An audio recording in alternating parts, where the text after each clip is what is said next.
श्री इमरान प्रतापगढ़ी जी। धन्यवाद सभापति महोदय। हम ही को कातिल कहेगी दुनिया, हमारा ही कत्लेआम होगा।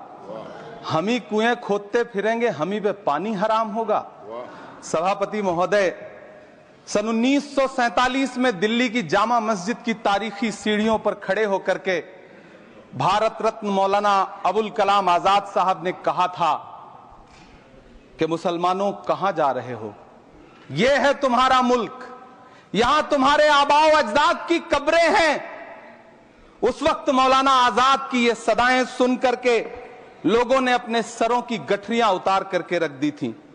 आज उसी दिल्ली में मौजूद देश की संसद में एक बिल आया है जो हमसे उसी जामा मस्जिद की सीढ़ियों के सबूत मांगेगा, जो उन्हीं सीढ़ियों के पास अपनी कब्र में सोए हुए मौलाना आजाद को फिर से कब्र से सदा देनी पड़ेगी कि ये जो कब्र है वो मेरी कब्र है, ये किसी सरकार की जागीर नहीं है। सभापति महोदय, मैं जहां खड़ा हूं इसी संसद भवन के सामने सड़क के उस पार अपनी कब्र में सोए हुए भारत के पूर्व राष्ट्रपति फखरुद्दीन अली अहमद की कब्र है। शायद अब उस कब्र से भी सदाएं आए कि ये कब्र मेरी कब्र है, ये सरकार की जागीर नहीं है। सभापति महोदय, मैं वक्फ कानूनों में किए जा रहे संविधान विरोधी बदलावों के खिलाफ बोलने के लिए खड़ा हुआ हूं। संविधान का आर्टिकल 14 हो, 29 हो, 30 हो, चीख चीख कर कहता है कि देश में सब बराबर के हकदार हैं। आर्टिकल 26 कहता है कि सबको अपने अपने मजहबी कामों के लिए मंदिर, मस्जिद, गिरजाघर, गुरुद्वारों का निर्माण करने का हक है और उसका रखरखाव का भी हक है। लेकिन डॉक्टर बाबा साहब अंबेडकर के संविधान को हर दिन कुचलने वाली ये सरकार देश के मुसलमानों से नफरत में इतनी अंधी हो गई है कि खुलेआम देश की संसद में देश सरकार के माइनॉरिटी मिनिस्टर साहब और होम मिनिस्टर साहब झूठ बोलते हैं और देश को गुमराह करते हैं, झूठ शब्द असत्य बोलते हैं। सरकार ने इस बिल का नाम उम्मीद रखा है। मंत्री जी कल से इसे देश के मुसलमानों के लिए नई उम्मीद बता रहे हैं। नहीं मंत्री जी, न तो यह बिल मुसलमानों के लिए नई उम्मीद है और न ही उम्मीद की नई किरण। सभापति महोदय, भाजपा ने पूरे देश में वक्फ के नाम पर कई सारे झूठ फैलाए हैं। आइए आज उनकी सच्चाई पर बात करते हैं। वक्फ ट्रिब्यूनल को ऐसे बताया जाता है जैसे वक्फ ट्रिब्यूनल कोई मजहबी खाप पंचायत हो। सभापति महोदय, जबकि सच्चाई यह है कि वक्फ ट्रिब्यूनल भी तो सरकारी न्यायिक विभाग है जिसमें सरकार द्वारा नियुक्त जज होते हैं, जिसमें प्रशासनिक अधिकारी होते हैं, कहीं ऊपर से थोड़ी आ गए। सभापति महोदय, देश के गृह मंत्री जी ने इसी सदन में कहा कि वक्फ ट्रिब्यूनल के फैसले के खिलाफ कोई कोर्ट नहीं जा सकता, जबकि सच यह है कि वक्फ एक्ट 1995 की धारा 83(9) के तहत हाई कोर्ट वक्फ ट्रिब्यूनल के फैसले की न सिर्फ समीक्षा कर सकता है बल्कि उसे बदल भी सकता है। सच तो यह है कि वक्फ बोर्ड खुद अपनी जमीनों के लिए कई सारी कोर्ट में मुकदमे लड़ रहा है।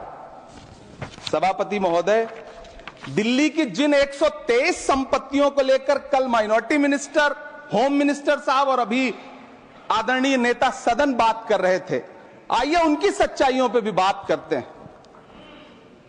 1911 में जब अंग्रेजी हुकूमत ने कोलकाता के बजाय दिल्ली को राजधानी बनाने का फैसला किया तो रायसीना हिल्स के चारों तरफ जो मुसलमानों की ढेर सारी जमीनें थी उनको एक्वायर किया गया और लुटियन को इसकी तामीर की जिम्मेदारी सौंपी गई।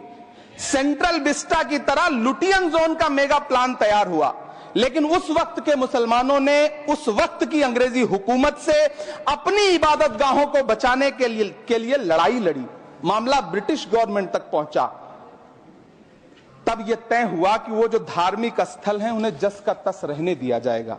इंडिया गेट के बगल वाली मस्जिद हो, जाप्तागंज, सुनहरी बाग मस्जिद हो, पार्लियामेंट रोड वाली मस्जिद हो, ऐसी 123 संपत्तियों के मैनेजमेंट के लिए 1913 में मुसलमान वक्फ वैलिडेशन एक्ट बना और उसके बाद एक नया शहर बसाया गया जिसे लुटियंस जोन का नाम दिया गया। फिर 1943-45 के बीच एक और समझौता हुआ आजादी से पहले उसके तहत काफी सारी वक्फ जायदादों को सुन्नी मजलिस औकाफ बनाकर उसके अंडर किया गया ताकि उसकी देखरेख की जा सके।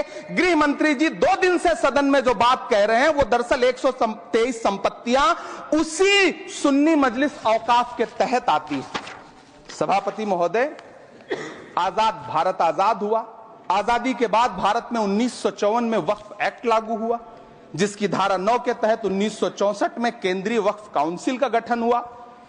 दिल्ली की वही 123 प्रॉपर्टीज को 1970 में सर्वे गजट करके गजट नोटिफाई किया गया। इसके निपटारे के लिए पूर्व प्रधानमंत्री इंदिरा जी के द्वारा 1974 में एक बर्नी कमेटी बनाई गई। बर्नी कमेटी ने 1976 में इन 123 संपत्तियों को दिल्ली वक्फ बोर्ड की संपत्ति होने की रिपोर्ट सौंपी। उस रिपोर्ट के आधार पर 1984 में कांग्रेस सरकार ने उन 123 प्रॉपर्टीज को दिल्ली वक्फ बोर्ड को सौंपने का फैसला किया, जिसके खिलाफ विश्व हिंदू परिषद कोर्ट गई। मामला 2011 तक पेंडिंग रहा। फिर 2011 में कोर्ट ने सरकार को आदेशित किया कि इसका निपटारा करो। तब 2013 में तत्कालीन यूपीए सरकार ने दिल्ली की उन्हीं 123 जायदादों को बर्नी कमेटी की सिफारिशों के मुताबिक वक्फ बोर्ड के हवाले किया। यही वो प्रॉपर्टीज हैं जिनके नाम से गृह मंत्री जी कल से कांग्रेस को कोस रहे हैं। फिर आई 2014 में भाजपा की सरकार, जो तब से इन जमीनों को हड़पने की साजिश कर रही है। जिस बिल को मुसलमानों के हुकूक की हिफाजत करने वाला बिल बताया जा रहा है, उसी को पेश करने के लिए और उस पर बात करने के लिए लोकसभा में भाजपा सरकार के पास एक भी मुस्लिम सांसद नहीं है। जिस वक्त, मैं लोकसभा कह रहा हूं, सुना करिए, जिस वक्फ बिल को मुस्लिम महिलाओं को हक दिलाने वाला बताया जा रहा है, उसे संसद में पेश करने वाली पार्टी के पास न तो राज्यसभा में, न लोकसभा में, न देश की किसी विधानसभा में एक भी मुस्लिम महिला सदस्य नहीं। कल किरण रिजिजू जी कह रहे थे कि रेलवे की जमीनें देश की जमीनें हैं, डिफेंस की जमीनें देश की जमीनें हैं। हां मंत्री जी, हैं, बिल्कुल हैं। ये जो वक्फ की जमीनें हैं, ये हमारे पुरखों ने धार्मिक कामों के लिए डोनेट किया है। तो हम भी तो इसी देश के नागरिक हैं, हम भी तो इसी देश के बेटे हैं। तो वक्फ की जमीनें भी तो इसी देश की जमीनें हैं, उनको पराया क्यों बोलते हैं आप? सभापति महोदय, अशफाकुल्लाह खान जब फैजाबाद की जेल में फांसी के फंदे पर झूल रहे थे तो इसी देश की जमीन के लिए झूल रहे थे ना। सभापति महोदय, अंडमान की जेल में काला पानी की सजा काटकर अपनी जान देने वाले मौलाना फजले हक खैराबादी हो या शेर खान अफरीदी हो, वो भी तो इसी जमीन के लिए अपनी जान दे रहे थे ना। सभापति महोदय, पाकिस्तान के खिलाफ लड़ते हुए अपनी जान देने वाले महावीर चक्र विजेता ब्रिगेडियर उस्मान हो या पाकिस्तान के पैटर्न टैंक उड़ाने वाला परमवीर चक्र विजेता वीर अब्दुल हमीद हो, वो भी तो इसी जमीन के लिए अपनी जान दे रहा था ना। और मंत्री जी, मैं इस सदन में अलग ऐलान ये कहता हूं कि जब भी इस देश की जमीन को लहू की जरूरत होगी, आपसे 2 कदम आगे इमरान खड़ा मिलेगा। ये मैं आपसे यकीन दिलाते हुए कह रहा हूं। सभापति महोदय, मैं सरकार से कहना चाहता हूं, हमसे हमारी इबादत गाहें तो मत छीनिए ना, हमारे घरों पे बुलडोजर तो मत चलाइए ना, हमारी कब्रों में तो हमें सुकून से सोने दीजिए ना। सभापति महोदय, माइनॉरिटी मिनिस्ट्री का बजट कट करके, मुस्लिम बच्चों की स्कॉलरशिप बंद करके अब सरकार कह रही है कि हम वक्फ की आमदनी से गरीब मुसलमानों का भला करेंगे। गुजरात की बेटी बिल्किस के बलात्कारियों की रिहाई के बाद उन्हें माला पहनाने वाली लोगों के नेता ये कह रहे हैं कि यह बिल मुस्लिम महिलाओं को उनका हक दिलाएगा। धन्यवाद मोदी जी, क्या बढ़िया सौगातें मोदी दे रहे हैं आप। पहले हमें गुजराते मोदी दिया, आप सौगाते मोदी दे रहे हैं। लेकिन यह सरकार इतना याद रखे कि इसी ठसक के साथ देश की संसद में सीए का कानून भी लाया गया था और कहा गया था बड़े बड़े भाषण देकर के कि पड़ोसी देशों से हिंदू भाइयों को ला करके यहां नागरिकता दी जाएगी। लेकिन मैं आपके संज्ञान में लाता हूं सर कि पिछले इतने दिनों में इनसे नागरिकता लेने के लिए 2000 व्यक्ति भी नहीं आए, जबकि इसके उलट इन्हीं की सरकार में पिछले 10 साल में 15 लाख से ज्यादा भारतीयों ने भारत की नागरिकता छोड़ करके दूसरे देश में जाकर के बस गए। यह हुआ उस कानून का अंजाम। सभापति महोदय, इसी तरह की जिद के साथ किसानों के खिलाफ भी कानून लाए गए थे। जिस तरह आज वक्फ के फायदे गिनाए जा रहे हैं, उसी तरह से किसानों को भी कृषि कानूनों के फायदे गिनाए गए थे। लेकिन अंजाम क्या हुआ?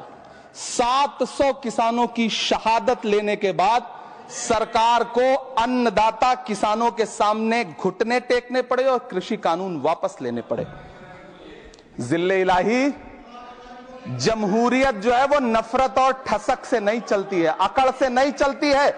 उसमें सबकी हिस्सेदारी जरूरी है। कल देश के माइनॉरिटी मिनिस्टर ने लोकसभा में खड़े होकर एक शेर सुनाया था कि मुझसे कोई बदगुमान न हो, तो मैं उन्हें एक शेर सुनाना चाहता हूं कि मैं आज जद पे हूं तो इतना खुशगुमान न हो, मैं आज जद पे हूं तो इतना खुशगुमान न हो, चराग सबके बुझेंगे हवा किसी की नहीं।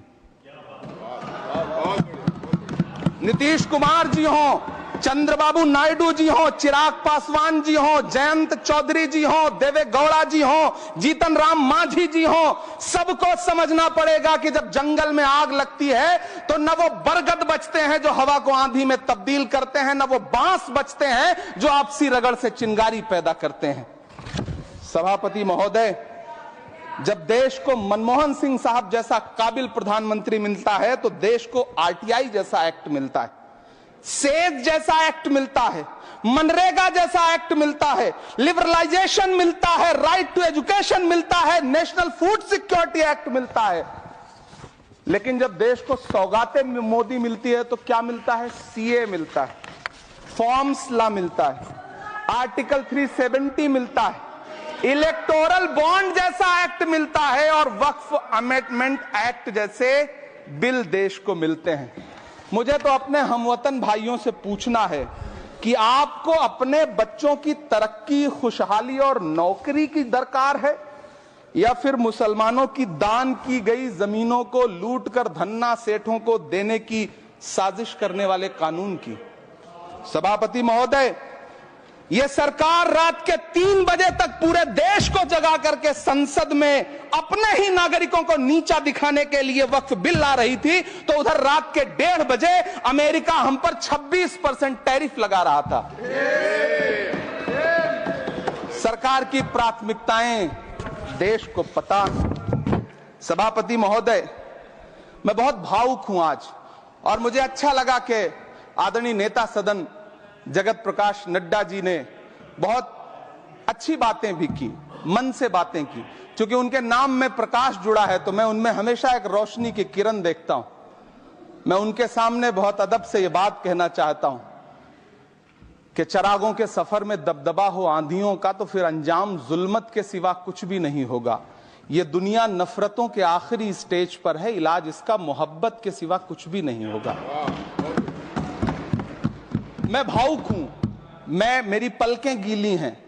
अगर देश की एक बहुत बड़ी आबादी को लगता है कि आप उसका भला करने के लिए नहीं बल्कि उनकी इबादतगाहों, उनकी कब्रिस्तानों, उनकी खानकाहों को बर्बाद करने का बिल ला रहे हैं, तो फिर आप अगर समझाने में नाकामयाब रहे हैं तो यह आपकी नाकामयाबी है। पहले समझाइए, उसके बाद कोई बिल लेकर के आइए, तब शायद हम आपका इतनी पुरजोर तरीके से विरोध ना करें।